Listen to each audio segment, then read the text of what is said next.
Kittanning. I'm struggling today. I'm so tired. I set my alarm last night and I set it to go off a little bit later than normal. And it still said I was going to get 5 hours of sleep. And that's just not enough for me. It's just not. So the late night editing is going to have to stop. At least for a day. I got to catch up on some sleep, so we'll see how today's episode goes. You guys don't look tired. You look okay. Little lunch. Starting to wake up now. All right, even when you're tired, today's a big day. Let's go.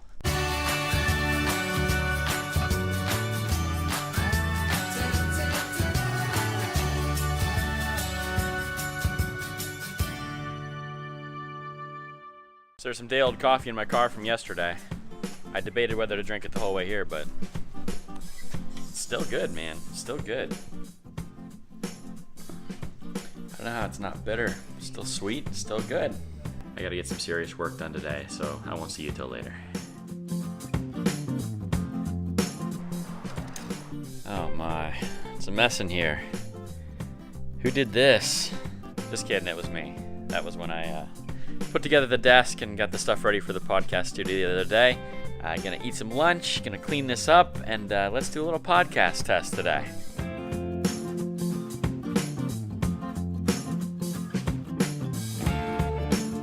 These are my little DIY sound panels, and I think they look pretty good. It doesn't get much cheaper and easier than that. If you guys are needing any of those for your walls at home, I'll put the Amazon link in the description. It's real simple, just use command strips to put them together.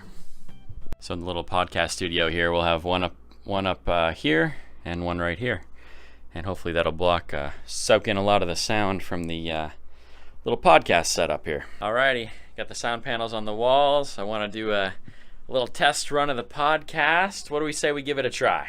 Okay, check 1 2, check 1 2. Just making sure everything works. The microphone is super cool. I am wearing the headphones because I'm trying to test it out and make sure all the sound comes through properly. It seems to be working. Let me just check it. So I really excited. I hope that this works out well. There's a lot of different options to this microphone, and maybe I'll go through it a different day. Okay, the test, it sounds pretty good. Play it back for you, both through the video wise and through the microphone, and see if we can tell a quality difference. Okay, check 1 2, check 1 2. Making sure everything works. The microphone is super cool.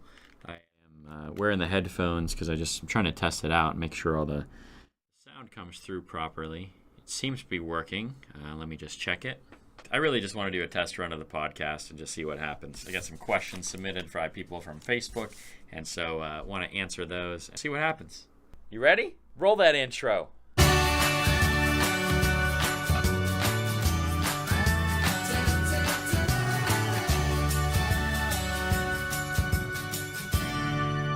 Good morning, good afternoon, good evening. I don't know when you're watching this or listening to this or whatever we have, but this is the Kittanning podcast, the very first episode, the very pilot episode of Kittanning podcast. I am Andrew Ladisaw, signing in from the greatest city in the world.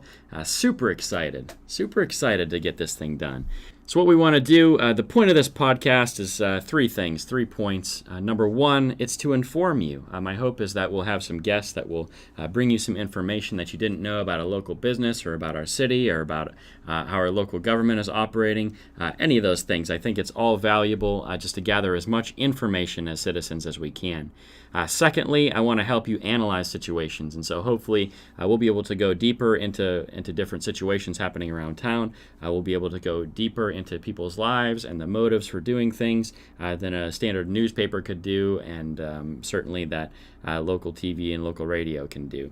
And so, and the third one is just want to entertain. We hope this is entertaining for you. Hope it's a good way ultimately to spend your time, that you could listen to this while you're running or on your way to work or while you're working out at the Y or whatever it might be, that this would just be a positive way for you to spend your time learning about different things in our city and learning about different people in our city and our county for that matter. And so just have several different questions here. Hopefully you get to learn a little bit more about my life today, a little bit more about how I think about some different things that are happening in our city, and we'll just see how it goes. I've never done this before, so you're just going to have to bear with me. I'm used to, at this point, doing video vlogs, and so I can just kind of step back, and if I make a screw up, or if I say too many times, or if I say like too many times, as I'm prone to do, then I can go back and I can edit out all those things. This probably isn't going to be highly edited, so if something happens and I have to stop recording and then I come back and do more later, I can certainly do that, but this will not be highly edited like a standard vlog is for me. So I'm kind of, this is more of a sermon for me, which I'm able to do also, but I'm very structured in a sermon. This is more, if you're trying to be entertaining for a long period of time, that's not something that I'm used to trying to do. So bear with me. Hopefully I'll get better at this as we go, but with that said, I think let's just get right into the questions. I'm going to keep this short, hopefully keep it succinct today, and we will do more extended episodes as time goes on, and as I have great guests that come in that can help me to carry the show, so to speak.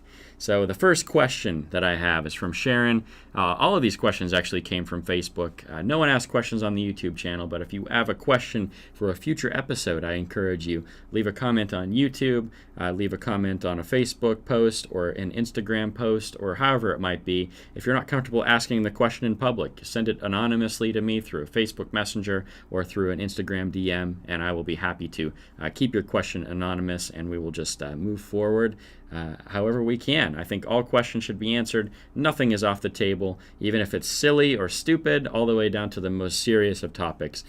Everything is on the table for me here on this show. So the first question is from Sharon, and she asked, how did you end up in Kittanning? And so that's an interesting question, how I ended up in Kittanning, because I'm not originally from here. I am from Minnesota.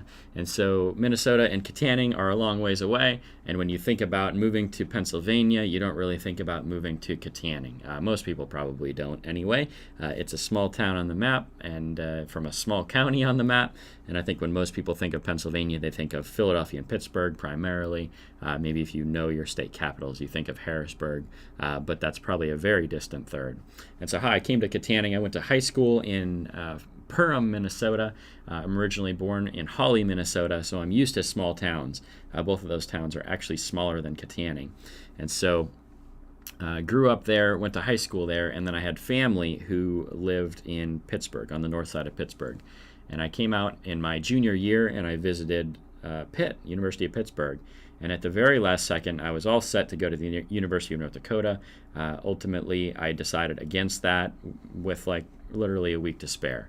And so right at the last moment, I decided I was going to move to Pittsburgh. I packed everything that I had into 3 suitcases, flew to Pittsburgh, and that's how I came to this place, or to Pittsburgh on the north side.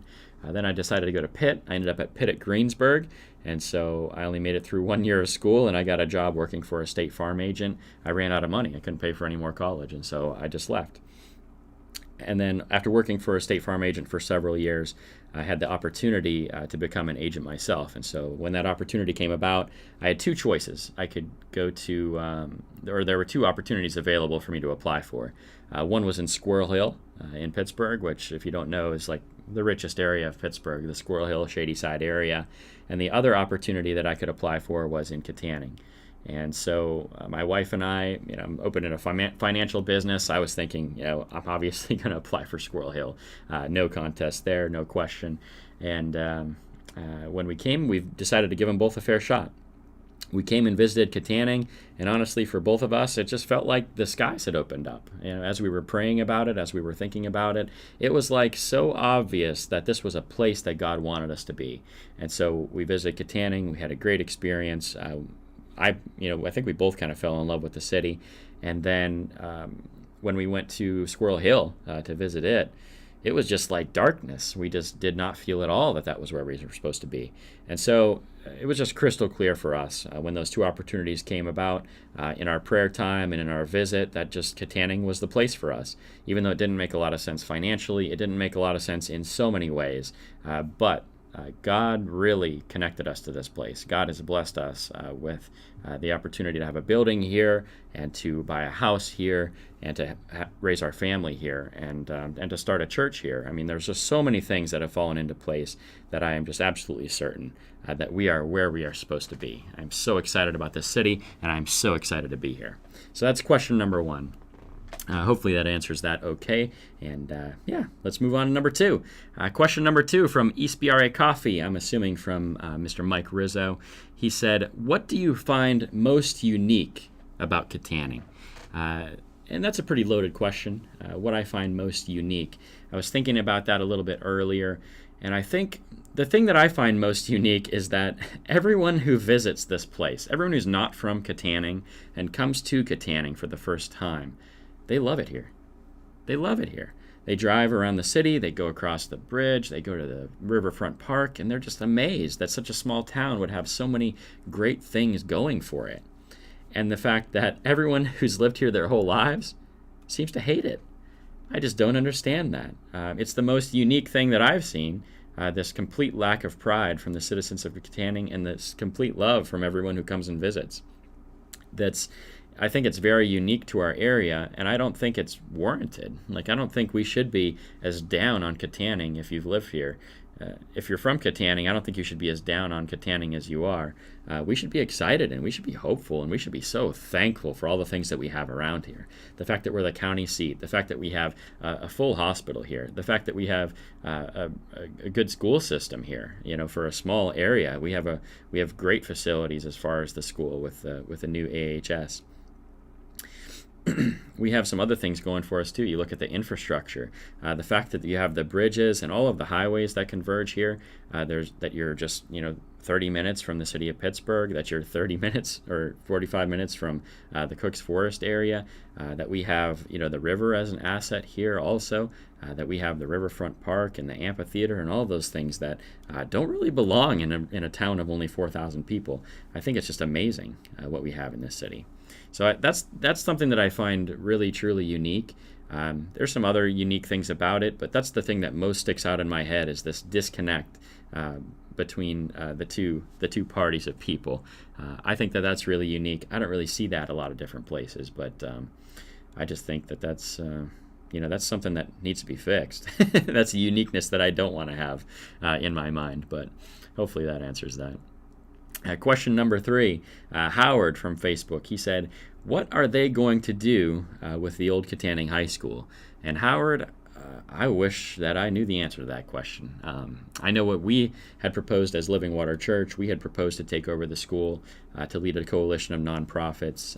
I made a video about it, so if you want to go on the YouTube channel, you could find that video. I think it's called "What's Happening with the Old Kittanning High School," something like that. So you can go check out the video on my thoughts a little bit more about that. Emerald City Gymnastics also submitted a bid for the building. They were going to utilize the gym, I'm assuming, for the gymnastics and kind of that whole wing of the building to expand their programming. And I think they were going to do a lot of great things there. And the school board rejected both of those. So my assumption is a couple of things are possibly going to happen with it. Number one, they have another plan that we don't know about, and so possibly that building would be torn down to do something else. Or they didn't think they thought they could maybe get more money for it, and they're going to reopen the bid process, or someone else has stepped up to do something. I have no idea. I've been in a lot of different conversations with different levels of people with the school and with the county and with the city, and I thought that we were going in a really good direction on that, but I thought wrong. So your guess is as good as mine. I hope that they do something really good with it. I hope ultimately it circles back around and Emerald City has an opportunity, or we have an opportunity to do something with it. I would hate to see the whole building torn down and the auditorium. I think that's a great asset for the city. The auditorium and the gym space and even the back machine shops, all of those things, they aren't that old. The main classroom wing is very old, and in my opinion, it's going to be very difficult for someone to utilize the main classroom wing of that building. But the rest of it, I think, is just too much of an asset to the city of Kittanning and to the Wick City area to tear it down. One man's opinion, though. One man's opinion. Question number 4 out of 5. We are 12 minutes in. Wow. I was hoping this would be about 15 minutes long, so maybe it will be. Question number 4 from Marge on Facebook. She asks, would it be possible to get IUP culinary at K8 at the former Kittanning High School? And would it be possible to open the theater as a place like the Palace Theater in Greensburg? And I come from Greensburg, so I'm familiar with the Palace Theater. I've known a lot of people who went to IUP, and I'm familiar with the campus there. These are going to be purely speculative and purely opinion. As far as IUP starting a culinary school there, my guess, and this is just a guess, but my guess is that would be a big fat no from Indiana University. The reason that I say that is, Indiana University had a campus in Kittanning, as I'm sure most of you know, probably better than I do, where the Kittanning cottages are now. They made a bet to get out of there, and they chose not to come back into Kittanning, but to go to North Point, and so there's IUP North Point. My guess is that the people that are running IUP would look at starting any kind of school in Kittanning and say, well, why wouldn't we just do that at the brand new facility that we have at North Point? It's close enough to Kittanning in their minds, even though I don't think that it is. And they look at the North Point area, I'm assuming, as being able to draw from Butler, to be able to draw from Armstrong County, and to be able to draw from the north end of Pittsburgh and areas like New Kensington, all of those cities that are down that way. And so my guess, would it be possible to get IUP to do a culinary school here? I'm guessing no. They would look at the facility. They would say that it's too old. They already have a brand new facility within very close distance to here, and that they would go against making that investment. Making the theater into something like the Palace Theater, that's an idea for sure. The problem with the school is heating, mostly, if you're going to do something like that. So if you want to tear down the rest of the school and just leave the auditorium, I don't think ultimately that would work, or it wouldn't be cheap, I should say. It does have its own air conditioning, I believe, on that end, so maybe you could add some heating, but it would take a huge investment from the city, which I'm fairly certain they're not prepared to make, or it would take a huge private investor. And if that was in existence, my guess is that would have already happened.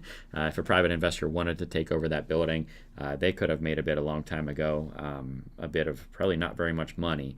You could probably get that school if our bid was $25,000. Both ours and Emerald City's bid was $25,000. That was the minimum bid. And so, if someone had $100,000 that they wanted to swoop in and pick that up, if they thought they could make some money on it, like the Palace Theater, my guess is they would do that. So I don't think that they believe that that's a possibility. You look at Greensburg and its surrounding area has a couple 100,000 people. Our entire county, Armstrong County, has 60,000 people. And to be able to support and sustain a theater of that size as a business investment, my guess probably wouldn't happen. We were planning to utilize the auditorium as a church, and then also hopefully bring in the Armstrong Community Theater in to be able to do their shows in a more local fashion. And so that was our plan. Now, as a church, you have a whole different income stream. As a church, it's a whole different thing than trying to operate a theater. And so for us, I think it would have been possible for someone to run a theater and operate it as a theater in a town of 4,000 people. That'd be a tough stretch for me. That'd be a tough stretch. So, Marge, I wish both of those things were possible. I think those would be awesome solutions to the issue of what to do with Kittanning High School. However, I don't see either of those things happening, unfortunately. Now, if you have a different opinion, please tell me in the comments. Please let me know. I'd be happy to talk about it further. Be happy to go more in depth into that conversation in the future. And my goodness, if you know someone from the administration at IUP, I'd love to have that conversation right here on this podcast, so that we could have that conversation together. My plan is, once I have guests lined up, and I'm starting to do that, I want to put out the opportunity to all of you to ask questions on Facebook and to ask questions on YouTube, Instagram, however you want to get a hold of me. But I want the questions mostly to come from you, and I want just some of them to come from me, because I'm going to have things that I want to know. I believe that I have kind of an analytical mind, and so I want to be able to get the questions answered that I want to ask. But at the same time, I want this to be for all of us. I do want this to truly be Kittanning's podcast. So just a little more information for you there. Last question. Final question of the day comes from Rosie. Rosie, I chose to answer your question last because I think it is the best, the most interesting question of all.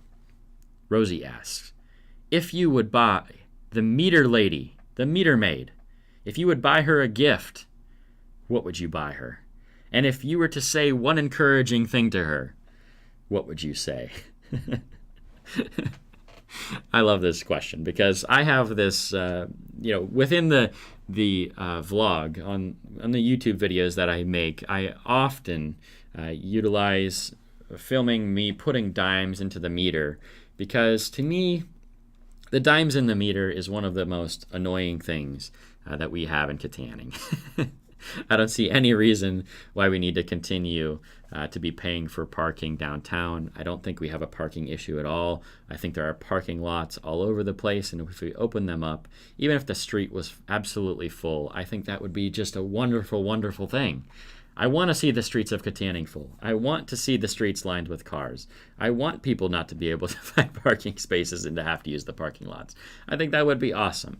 And so the entire parking system of Kittanning, it just makes me crazy. It just does. But people think that I don't like the meter maid, and that's just not true. I really, really like the meter maid. I like that they do their job. I think they do their job well. It's the system that I don't like at all. And so if I would buy the meter maid a gift, you know what I would buy her? I would buy her a retirement mug, because if I could buy her anything, that would be my favorite gift to give her, is just say, hey, I appreciate your service for the city. Congratulations on your retirement, because we're taking out all of the meters. And I wish you well. I hope you find a wonderful, wonderful job that doesn't involve giving people $5 tickets. And perpetuating a system that I just don't agree with. But that's a whole different topic, isn't it? And so you see one man's opinion here. But as a business owner downtown, I think our whole parking system really de-incentivizes people from coming downtown. And when I look at it, I say, if you're trying to say retail spaces downtown need to be able to compete with the Walmarts of the world, you can go to Walmart and they have a large parking lot. You can park for free anytime. And so if we're going to say, are you going to buy your shirts at the 700 shop, or are you going to go and buy shirts at Walmart? My preference heavily would be that you go and buy your shirts at the 700 shop. I think it's a good store. I think it has a great owner. I love it. I love the 700 shop, and I love Turney and everything that he does down there. And so I want you to go there. However, when it comes to the fact that I'm going to have to go down there, I'm going to have to pay a quarter, and if I don't pay a quarter, I'm going to get a $5 ticket, it's difficult enough for them to compete just retail to retail with a corporate giant like Walmart. And so then when you come down to the fact that you create these little barriers for people to come down here, it just doesn't make any sense to me. We have to remove all the barriers to make the downtown more competitive for retail spaces. So, wow, I just went on a whole different rant there, didn't I? If I were to say one encouraging thing to the meter maid, what would I say to her? I would just honestly tell her, and I have told her, I think that she's a great person. She's a really bubbly person. The new meter maid is much nicer than the old one, much nicer than the last one that we had, and I don't want to say anything bad about him either, because he was just doing his job, and trust me, I'd probably not be a very happy person if I was going around and getting yelled at by every person over $5. I would not be excited about that. But she is a nice, bubbly person. She is like almost apologetic when she's giving you a ticket, and so I don't fault her at all. I've never been mad at her at all. I've never said a crossword to a meter maid in my life. So I would just tell her, hey, I appreciate you as a person. I like what you're doing. I like that you do your job well. I appreciate the service that you offer to our wonderful, wonderful city, and I wish you well in everything that you do. And so that's what I would tell her, and that's absolutely true. And I would probably say at the end, God bless you. God bless you. And I hope that he does. Well, guys, this is just, like I said, just a little trial run, just a little test. I know we're running pretty long here, running 21 minutes. 21 minutes. Man, the time goes really fast, and I can really talk, can't I? And so you see how difficult it is for me to edit YouTube videos, because I have to edit out all the other junk that I say to make it short and concise and entertaining for you. But for the Kittanning podcast, we're going long form. We're going long form. So hopefully this has been informative to you a little bit. Hopefully you've gotten a little more analysis on a situation going around town, just for you to chew on, for you to move some of those ideas forward in your mind, and hopefully you've been entertained just a little bit. This has been Andrew Ladisaw in the pilot episode of the Kittanning podcast, signing off from the greatest city in the world. I will see you in the next one. All right, guys, I hope you enjoy listening to that. I hope that it all works out. I don't know how I'm going to edit it yet. I don't know any of that stuff. This is a total learning experience for me, and so just wanted to do that for the first time. Round 1 of the Kittanning podcast. If it doesn't work, this isn't going to be much of a video for you. But if it does work, like I said, I hope you enjoyed it. Throw some questions in the comments. If you have any suggestions for who I could interview, please put those suggestions in there. And trust me, I will call them and I will try to get them in this interview format. I'm hoping the podcast will be normally between half an hour and an hour, something like that, depending on how heavy the topic is, depending on how deep that we dive into different things. And so yeah, give me someone to interview. I would love to start to line those things up. I have about half a dozen people in mind that I want to interview about a half a dozen different topics, and so I just want to get those on the calendar and get this thing rolling. I'm not sure when exactly the full Kittanning podcast is going to happen, but hopefully it'll be soon. That's all I have for you today. God bless you. If you haven't subscribed to this channel, go ahead and hit that subscribe button. I've been making daily vlogs every single day, a new video coming out about our great city. And so leave a little like on here. Put a comment in the comments, whether you like this or not, whether you have a question, whatever it might be. That's all I have, guys. I sure appreciate you watching, appreciate you connecting, and I can't wait to see you in the next one.